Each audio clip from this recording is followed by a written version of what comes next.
recordings. I don't know if people will watch all of them, but Yeah, it doesn't hurt it though. doesn't And hurt. yeah, Exactly. and I actually thought I would start the meeting by reading what Blaine posted a little bit earlier since she won't be able to join us this evening.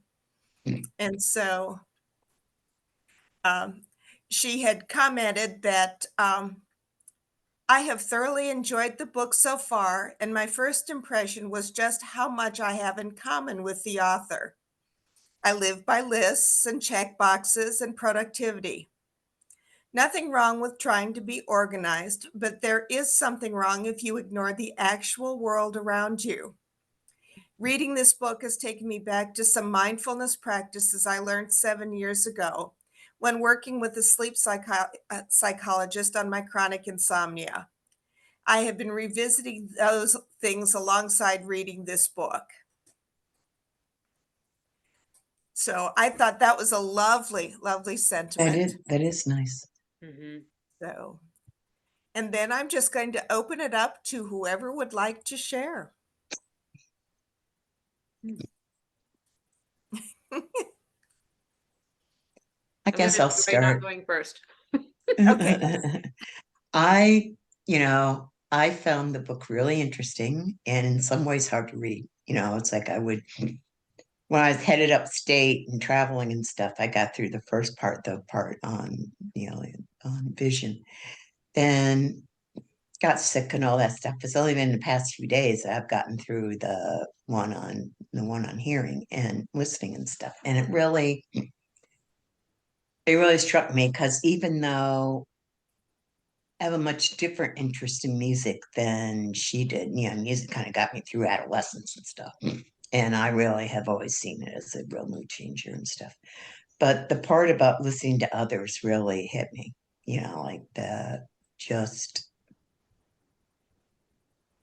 hearing what others are saying and stuff. And, I mean, and I know even with the sensory stuff, it's like, it's easy for me to zone out at times, and it's like this, like one of the reasons this was a little hard to read was because, it's kind of like, it's like meditation, forcing you to be in the here and the now. And it's like, which is good, but, you know, hasn't always been my mode of operandi, let's say, so, it's good getting, you know, yeah, it's a book I've been gradually getting through. And I was glad to see Blaine say, so far, because I was like, okay, I'm so far. That's okay. Mhm. I did download a quick read version of the, like someone on the internet wrote like this 4-minute version or whatever. So I did download some of that stuff and I'll take a look at it later. But, I do plan on getting through it, but it was a little bit slower read than I planned. But it was, it's good, focusing on the here and now and not getting lost in the present past or lost in the future, and I really like I said, the music stuff really reminded me how much I do appreciate music. I was trying to figure out where would I go every day for a year? Like when she was going to that museum, I'm like, I mean, I'm not that far from a museum, but the idea of getting a bus every day and going there for a year, it's like, I don't know about that, but I think it was something to think about, definitely. Mhm, So, mhm. maybe Fairmont Park, that's a little bit bigger. Right. Oh, yeah, Yeah. I feel that with you because it does make you have to be present and be aware of things. And And so, so, mhm.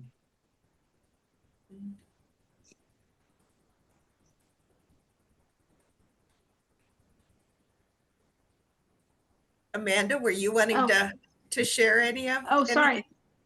Sure. Yeah, like Liz, I got sick last week, so I didn't get the whole way through, but I skipped to the last chapter tonight and did read through that so I could kind of tie everything together and then maybe go back. I think I have like two other chapters, maybe 2 or 3 of the senses to get through yet. But I thought that it was it showed a lot of discipline for her to go to the museum every day, and be able to like look at different exhibits several times, or the same exhibit, I mean, several times, and be able to have a new takeaway from that. I thought that that was like it showed a lot of discipline in herself to be able to do that. Sorry, my cat is It's okay. Mhm. We're It's all I- part of the scenery yeah. tonight. keeps getting in the way here. So I thought it took like that was something that spoke to me, like her discipline to be able to do that several times. What was something that I read near the end here? Let me see if I can quick find it, because that like struck a chord in me too.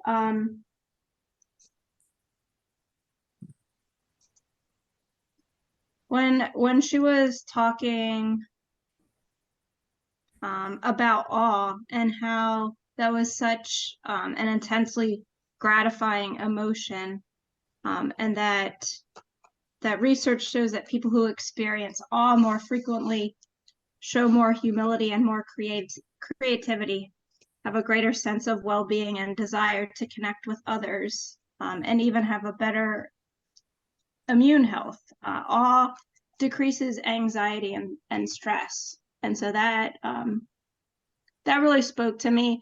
And the part too where she said about how she was like making lists, and she's somebody who always has a to-do list and is actively trying to check things off of her list of things to do, but her exploring her different senses like got her out of her like masculine energy, and enabled her to connect with her daughters more, and to connect like more with that feminine energy of just going and doing something. And like that's something too that I've been finding recently, exploring that in my own life. So like that part of the book was spoke to me too. So I thought like good for her that she got out of her like to do and all of her checking off of her list and everything, and just like took some time to be spontaneous, and it was like a nice way for her to connect with her daughters. Yeah, I was spoke struck to by me that too. part too. Yeah. Yeah.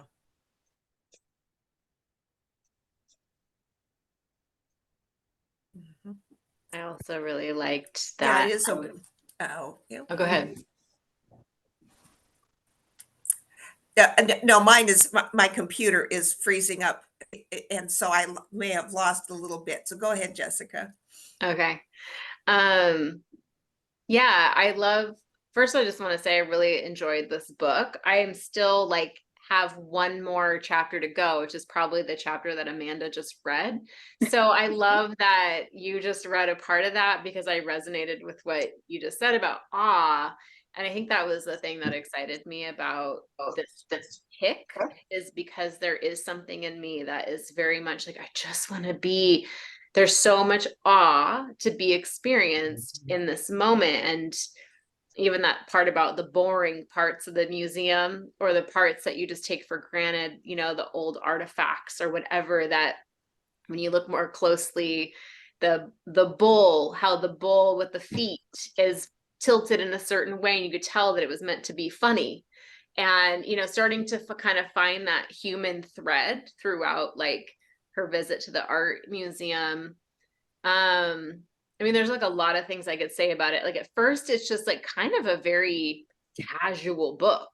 Like I realized I'm just sort of like, it's so easy to read. Like it's so easy to read, and it's actually so deeply relatable that it doesn't feel profound. Like if that makes sense. But then I find myself feeling very connected to it. Like the part where she's talking about the Rolodex, and there was something incredibly like the tangibleness of finding this old Rolodex and putting these kind of insights into it. And then the part about, especially around taste and smell, where she was going down memory lane, I ended up asking my kids, I was like, what tastes do you remember from when you were a kid? And my daughter was like, candy. I just remember candy. And it was so interesting to notice that I had thought she was going to say something deeper, like the homemade mac and cheese I used to make or something, but she just remembered candy, like the what candy. Because she was but then I was like, well, that's on point for you because you were a candy fiend. Like she was a sweet fiend. And so then I actually think that's the part that I enjoyed so much, was that she did invite her friends, her family, her daughters, her in-laws, her parents, her sisters, into her experience and into her exploration. So in a way, it felt almost like it wasn't profound, but I think it's so profound that I find myself thinking about it regularly and often. It's the kind of, so I've actually been reading it slower than I think I would have otherwise, because I find myself really savoring it. And I like how she went to places I wasn't expecting. She would just talk about random things and I'd be like, why is she talking about the superstition of touching something, right? And then I realized, like, oh, I totally have that with things like these touch attachments or song attached, these things that so even her little tangents felt very like, oh yeah, because that's what we do. It's just this whole life experience. So I feel like I could probably dig in. I mean, we probably could have had book club every week and talked about like the things that were coming up each week as we read through it. But talking about it now, I realize it's a really enjoyable book. I think I'm probably going to come back to it regularly. Yeah. Again, I could say more, but I think that's the smell and the taste thing really I'm thinking about more than anything else, is how affected I am by the memories or the sensations of smell and taste, which are two senses I don't give a lot of credence to. Mostly sight, sound, and touch are my primaries. So these other two right in here, I've been noticing more just from reading about it. Yeah, I love this because you can easily go back and reread a section, just almost like it says, oh, I need to remind myself about something. And this says as much about me as about the writing. She offers a quiz. I went and did the quiz, and what it is to determine which of your senses that you don't engage with as much. And when I got the results, I wasn't surprised by the results because of the way the questions were formatted. Because it said that hearing was the one that I neglected. But a lot of the questions revolved around music, live music, and doing this and listening to that. That's not the kind of listening I like to do. For me, listening is going out on my porch and listening to the bird song, listening to coyotes howl, trying to see if the owls are being active and listening to the owls, which is again touching into that and being present, but a very different thing. Or I have to share this. For Mother's Day, my son got me this card. It's a Peanuts, Snoopy. That's the other kind of sound I like. When he was little, we have this from Wynton Marsalis playing the Peanuts theme. And it came up on our CD, and Mark came down from his room and he said, I want to learn how to play that on the piano. And I said, fine. And so I got him set up with piano lessons, and I told the teacher, that's what he wants to learn to play.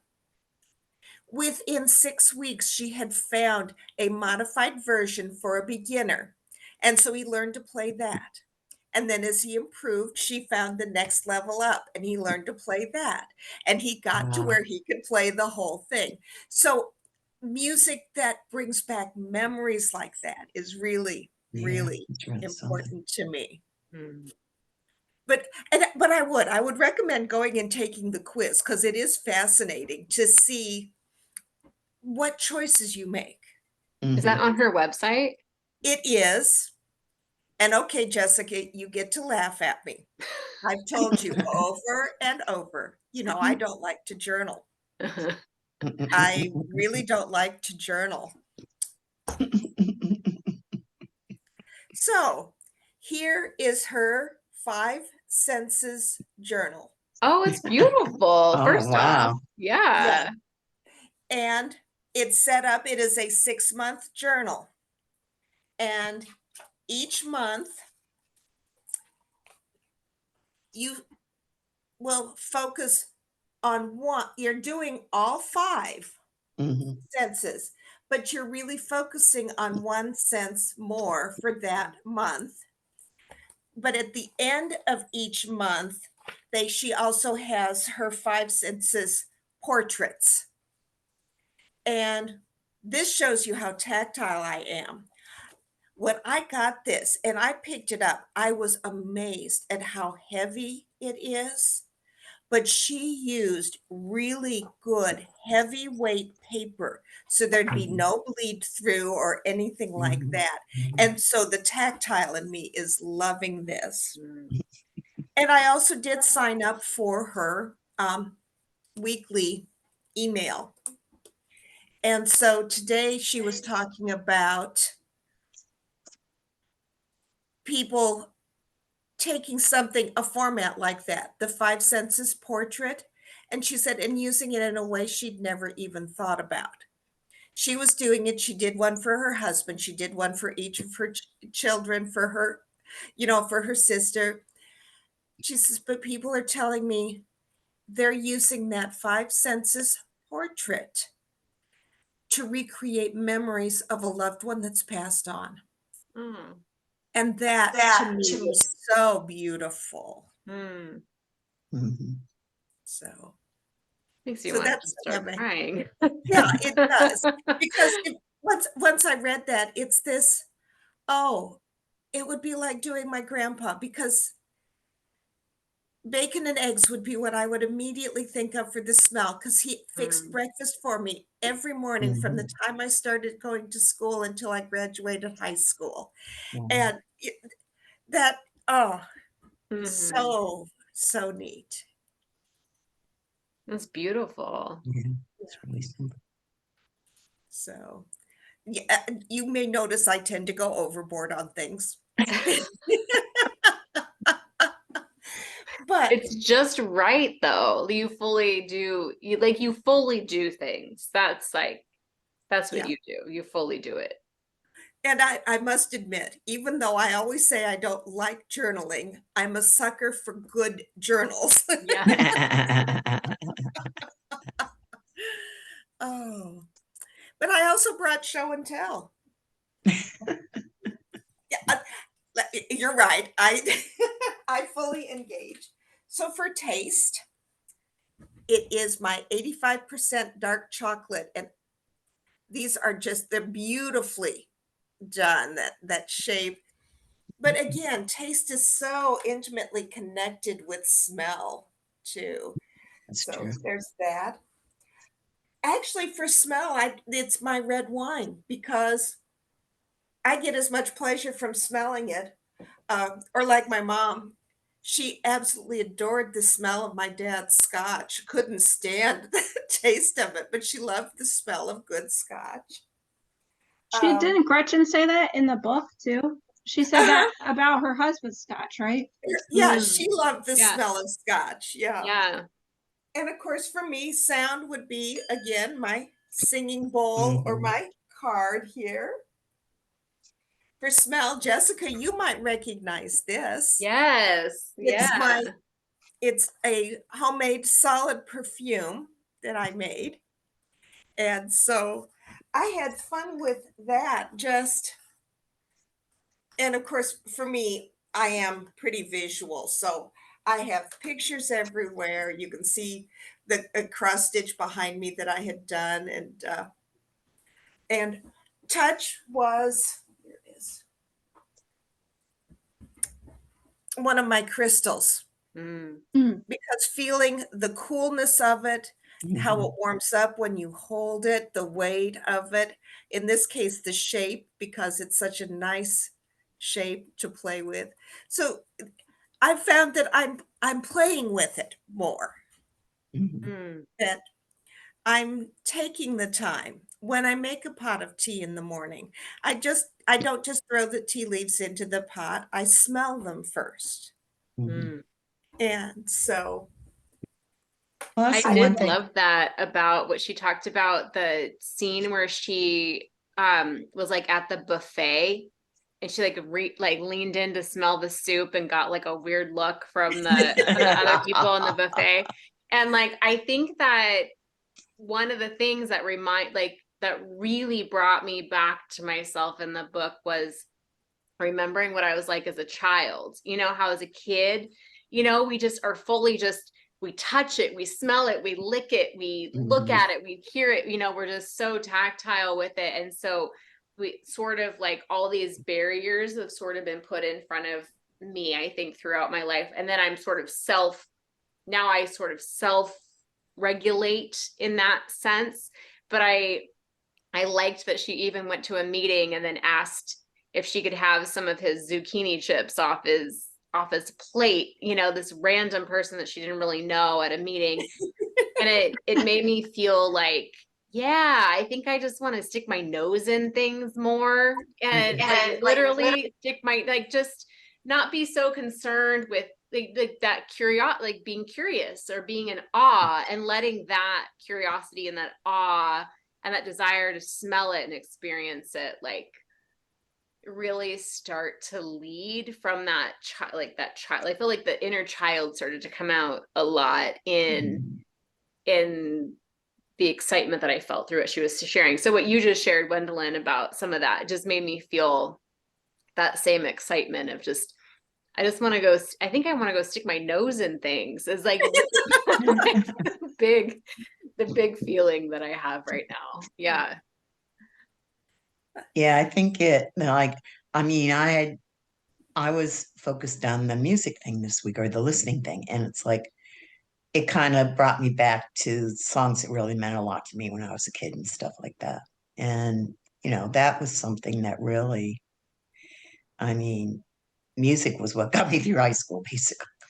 Mhm. And it, just being able to, I guess hear that. And it was kind of like, and I guess just the whole idea of being like a little more open, a little more curious, like Mhm. not that I wasn't before, but I think just becoming more aware of it. Like so that was kind of neat. I've picked up on that about you, Liz. Music is very important to you in a sense, Mhm. just from a couple of things you've said, how it takes us back. Yeah, and it's funny because I'm starting to pick up on it more because like I think I've mentioned is like I do the YouTube videos and they get really old and all that crap. Like but it's like I've been looking at different things and someone on an Insight Timer meditation is playing this music and someone asked her what it was and it turned out being this meditative music that was on YouTube and it's you know just being able to pick up and appreciate stuff around me more. Mhm. Mhm. Like listening to stuff on Spotify more and stuff like that. It just, I kind of had gotten away from that and that's kind of coming back a little bit. So I really like that. We'll see what happens when I get to smell. Oh. Yeah. Liz, is there any certain music that you're drawn to? Well, I always consider myself a throwback to the 60s kid. So, it's like all the stuff from like back then, like the folk music and stuff like that. It's like, late 60s, 70s, that kind of stuff. But there's other stuff too, like a lot of different kinds of music. But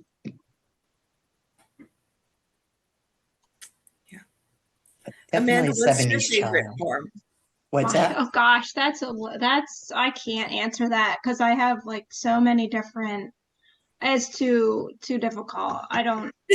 I listen to Yeah, I'm like, so Yeah. much different music that would just like, yeah. I was going to Um, say, I resonate with that because my husband loves music. We have a 400 CD changer and a 200 CD changer. We decided we had to separate the rock music from the classical. That just because if you put it on random, that ends up being a little too yeah, random. that's a little yeah. much. So I think the classical is with some jazz and I forget what else is on there. And then the other changer, oh, my Christmas music because he hates Christmas music. Oh, And the other changer is the rock and the new age and a few other I think some of my musicals are on that one as well. But so I recognize that naming a specific is sometimes challenging. yeah. There's just so much. Yeah. Mhm. Yeah, no, but that like speaking on music too, it was neat, like towards the end how she was also talking about how like just seeing if you some people when they see a musical instrument, if not even if they're playing it, but just the sight of it sparks creativity for them. And so like that resonated with me too. I mean, because I think there's this like creative energy that comes alive inside of me anytime that I see a musical instrument, even if I can't play it. It's just something that like sparks, this creativity. Um, and that resonated with me too. And I thought it was neat how she was talking about in the last chapter, like she was describing a dinner party. She was out with some friends and they were at a restaurant and how she started picking up on like she was going through the different senses and how she saw, I think it was like a wristwatch or something, and she felt like the velvet, the velour on the silkiness of the napkin, right, and the chair that she was sitting on, and the different scents that she picked up, and where she was like reflecting and thinking back on had this been before she had this whole experience, she probably would have enjoyed herself, but she felt as if her experience was deeper. Like she felt a deeper connection with the experience because she was, picking up and reflecting on all those sensory pieces. So I thought that was neat too, and I thought that would be like a really good exercise to carry out like in my daily life in different areas. Mm. Mhm.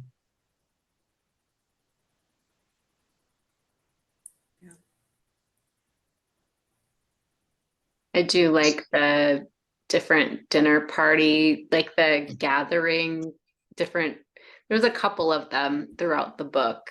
Mhm. And it got me thinking about how much I kind of miss that vibe. I feel like there was a time in life when that was a more common thing. I don't know if that felt that way for you, but like I've been to dinner parties. And there is something very alive about that atmosphere of a bunch of people coming together around a table, whether that's family or friends or a holiday or just a random gathering, and it feels less common.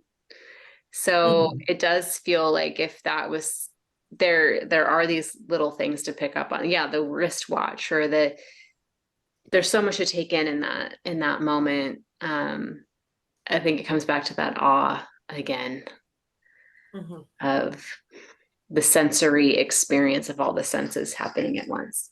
Yeah. I'm I gonna was pause. struck- I'm gonna Oh. mute for a minute. Hold on. Yeah. Yeah, but Okay. I guess I was struck by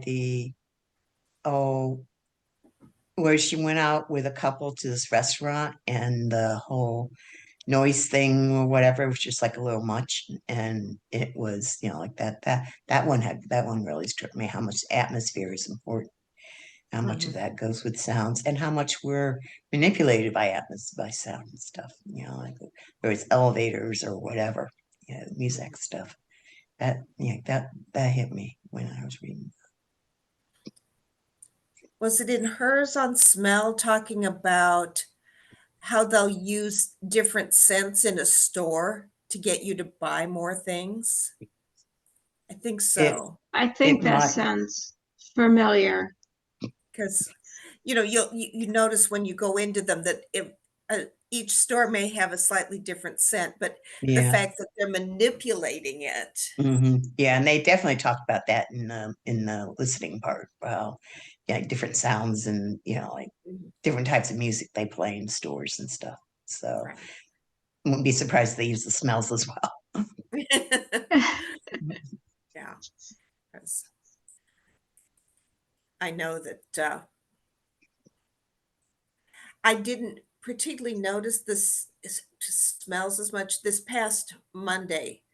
Um, my son ended up uh, getting a 3-day weekend, basically because they'd run out of parts. And so he'd been scheduled to work Saturday, a 9-hour shift on Saturday, and that got canceled, and his Monday shift got canceled. So we had a beautiful day. So we went to the zoo. Oh, that's And nice. we had not been I had never been to our Nashville Zoo, and so it was fun. He kind of remembered some stuff, but for me, the visual there was the big attraction because trying to spot an animal that is beautifully camouflaged in its habitat. And my favorite though was we'd gone into this one exhibit that there was a pond and we were watching the fish, and then I happened to look up because there was a branch that arched across this pond. There's all of this, of course, behind glass. Mhm. There was a Gila monster on the branch, and there was another reptile sitting on top of the Gila monster. And it was so funny because the Gila monster was brownish, just like the branch, and the other one was a bright green, like leaves on top of that. And so that was fascinating to me. Again, that visual where you're not expecting to see something, and then something moves or a little something catches your eye, and it's this, oh, okay, yeah, there's something there.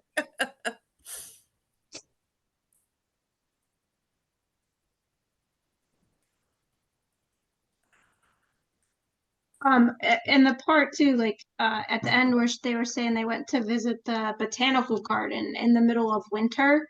Like I do have a membership to a local garden, and I thought about how I do like to enjoy or how I do like to go visit and enjoy it in the winter because they have a conservatory there, and it's like, and you go inside and it's warm. But like it sort of made me reflect and think a little bit more like, oh, why do I enjoy this so much? Well, it's because like you can see all the vibrancy of the colors and enjoy the colors in the flowers in the middle of winter, like in a different, when everything outside looks all drab and Yeah. dead and it's freezing cold. Like I do like to go in there in the winter and visit that because you can see the vivid colors on the different flowers, and it's that contrast of the cold outside, but it's warm inside. And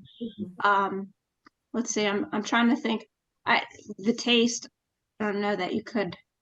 I unless I well.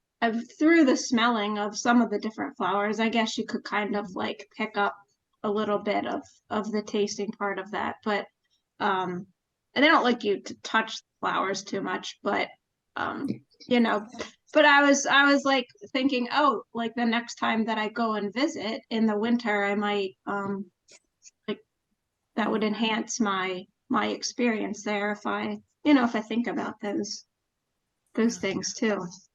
Mhm. Yeah, that's one of my favorite memories is a garden that I went to that had been specifically designed for people that were blind. Mm, Mhm. And so they had the signs in Braille, but all of the plants were things that you would want to touch, like lamb's ear, Mhm. that soft, fuzzy feeling to that, or the Mhm. spikiness of rosemary, and of course, Mhm. then the smell particularly herbs, when you touch any of Mhm. them, that smell just Mhm. resonates. But I thought that was fascinating that they had taken the time to create something that would engage the senses of someone who was blind Mhm. in a setting where most of it we think of as being visual. Mhm. And of course, that's also why I planted the beautyberry, because even when it drops its leaves and it's starting to do that, those berries will be on there until the birds finish them off. And it is Mhm. so beautiful.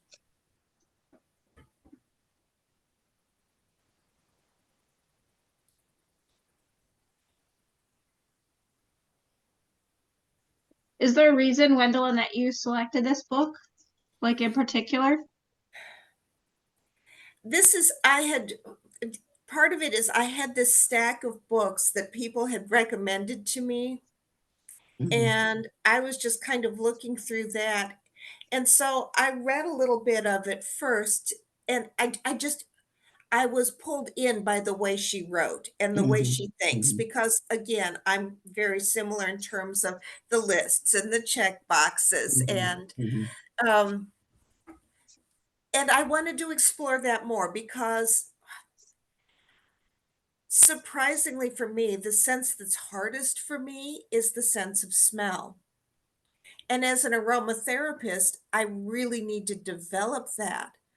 But what I Mhm. found is that it's like some of my other senses that initially I'm so sensitive to it that I've learned how to turn it off. And Mhm. so Mm, a familiar smell, I can walk into some place, and because I've been there, it's so familiar, I don't notice the smell anymore. Mhm. Mhm.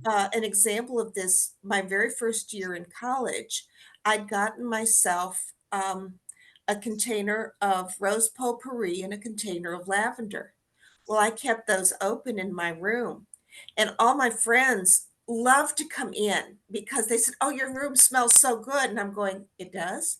Because I couldn't even smell it anymore. Mhm. And so Mhm. I'm trying to learn how to reintegrate that sense of smell. So that was part of it, was that. But I think the chapter that I had skimmed was the one on site, and her talking about picking a color Mm. and then Mhm. trying to find little things that color. And I loved that idea. So that was why I chose that, because it was so relatable and so easy to you could read a little bit and step out of it. And mhm. Mhm. Mm. unlike some books where I've been accused of inhaling books. I don't read them. So, and there are some that once I start, they're just not going to get put down. This was one I could read a little bit, I could put it down, I could come back to it. Mhm. I could go back and reread stuff, and it felt fresh. So Yeah. that was Mhm. part of the impetus there. Mhm. I Because liked yes, that too about I haven't heard of her before, but like the way that she talks, it sounds like she's written multiple books. She has a podcast. She does Mhm. sounds like she's done a lot of things, but I've never heard of her. mhm, One of the things I really loved about her, first, I love that I'd never heard of her because mhm, so often it's like we've heard of people before. Mhm. What I loved most was her whole thing of like, just be Gretchen. Like just be Mm, Gretchen. And Mhm. like how she would run into her judgments around, she didn't think she was a music person. mhm, you know, or she didn't think that she was this kind of person or that kind of person. And then she just realized that she's just herself, and she's more of a specific song person, or a memory, you know, like she had these things that were very much her. And I think that, to me, I mean, that was one of my biggest takeaways, actually, was I think I regularly carry this sort of background program, as you know, Amanda, you've mentioned this background program, program of like how I think I should be, and then trying to change myself into who it is, or the thing I think I should be. And I think that was a really beautiful undertone to who she is and how she writes. And probably it's kind of got me curious about, oh, maybe I would want to read her other books or listen to her podcast, or but mostly just this idea that none of us are broken or wrong in the way that we experience life, and the things that we're drawn to, and the way that just the way that we're drawn to create experiences and then to experience. So I can't remember exactly. You said something, Gwendolyn, that sparked that. Like, just I wanted to bring that forward, just that permission to just like, oh, because there's so much judgment in the world. It feels like all the time, everyone's just giving their constant unsolicited opinions. And I find that I do the same, I think, too, but it's like, it's very, like, it can, I think over time, just feel like all these little pokes and daggers into like who it is we should be, and we carry that with us. And so she just brought that breath of fresh air into the allowing, and even that her book didn't feel urgent to read. You know, there was no urgency to get to the next thing. Yeah, you could pick it up and put it down, pick it up and put it down. And I think that just that speaks to how much grace she has within herself as a person, and just that extends to all of us, really, in what we read. I mean, what I read, I felt was just extremely gracious and allowed for all experiences to be valid and part of who we are. Yeah, I was really struck with, when you mentioned that, the whole part where she was like talking about how her husband doesn't talk much, and she's, all the ways to him to talk more or whatever. And, like when she was like she knew her daughter was really upset about, something, but she knew what had happened, but she wanted to get her daughter to talk about it. And it just that whole thing of not imparting your whatever on it, but letting people be who they are and letting them say what they need to say. I mean, that just really, that part hit me really hard, because it was like, wow, like, because, I think, at times we all get the idea of like thinking things should be a certain way or whatever, trying to get things to be a certain way, and how we don't have to do that. So that was, I thought that part was really neat. Yeah. I'd be curious as to what, because Blair had mentioned she'd had to wait, and I was guessing she was getting this from the library, and she had picked up a couple of her other books and had started reading those, and had enjoyed what she had read in some of her other books before she was able to pick this one up. So I'm now curious to sample some of her other work. Yeah, as definitely, well. definitely. Yeah, I think go ahead. Yeah, the one I think I would start with is her one called The Happiness Project. Yeah, me too. Me too. Yeah. Yeah, because I think that's her podcast is on happiness too. But then she mentioned she's writing a biography on Winston Churchill too, which I thought was like, who is this woman? Like, the Happiness Project thing made sense, but then I'm like, now you're writing a biography on Winston Churchill. So like, how fascinating, but I would read a biography on Winston Churchill from someone who has this kind of mindfulness about Mhm, mhm. life and relating. Like now that I know how she approaches a situation with her daughter and her husband, or this or that, it's like, oh, I would be curious. This woman probably would write something that I'd be interested in reading that's not just facts, which was her whole point, and why she brought up the fact that she was writing a biography on Winston Churchill, was that it was becoming very boring. All the facts were boring, and she didn't want to be bored. And so she wanted to write something that wasn't boring. And that made me want to read it, because then I trusted that it was probably not going to be boring. Mhm.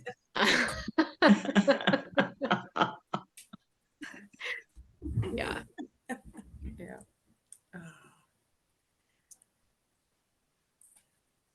And since Blaine isn't here, I will go ahead and mention she has selected our next book, The Midnight Library. I don't remember the author offhand.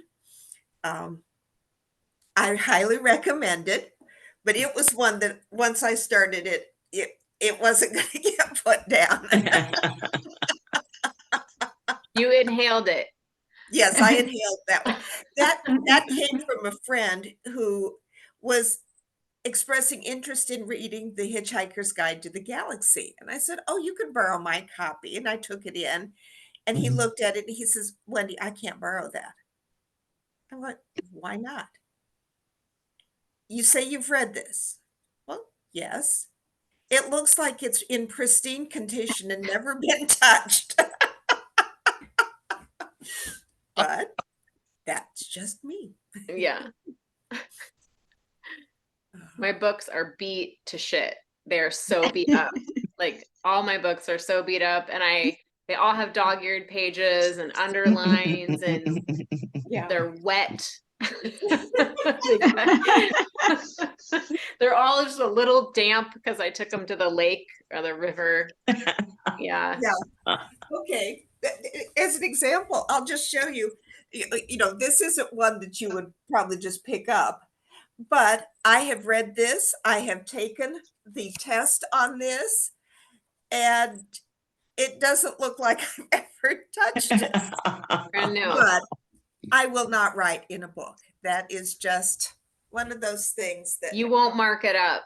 I will not mark up a book. Oh man, every book on my shelf has a marks. Like I can't loan a book to someone because I'm afraid I won't get it back because it has my notes in it. Right. Well, See, my lately I've mother- been doing Kindle more, and I've been marking up those books. Yeah. This is it. My mother-in-law always wants to loan me her books, and I just can't read her copies because I get so distracted by all the notes and everything going every direction and the underlines. Yeah. And some of it's being a librarian too. You just don't mark in your books. That's true. You've got the librarian's touch. Yeah. That was, Mhm. yeah, that was my second career, was as a librarian. So I love that about you. then I'm on my fifth career now. Yeah. Yes. Yes.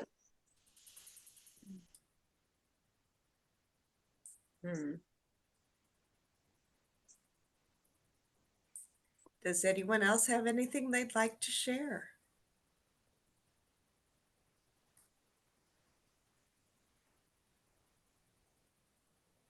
Oh, just thank you for picking that book, because that was, it's a really good choice for me. Mhm. You're quite welcome. I love reading and I love sharing what I read. So this just seemed really wonderful. And I appreciate all of you taking the time to come and be here this evening. Thank you. Thank you for helping us figure out a time that we could all be here. Yeah. Yeah. It's challenging when you're going across multiple time zones. That's Mhm. true. Yeah, multiple time zones. And right now the Sacred Habits running, it's multiple times a Mhm. week. So this would be, I mean, twice this week we have 3 calls technically next week. Next week. So, and then we're trying to not go too far into the next book club zone, right? So, yeah, Yeah. I love this though. I think this is beautiful Yeah, I do too. yeah, what we have here. And I love the Mhm. book. And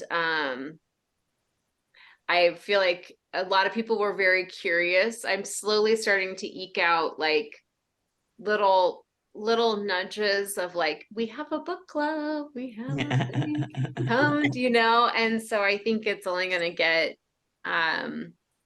keep getting better, but Mhm. I do appreciate this book and appreciate being here with you all, and we can just be as we are.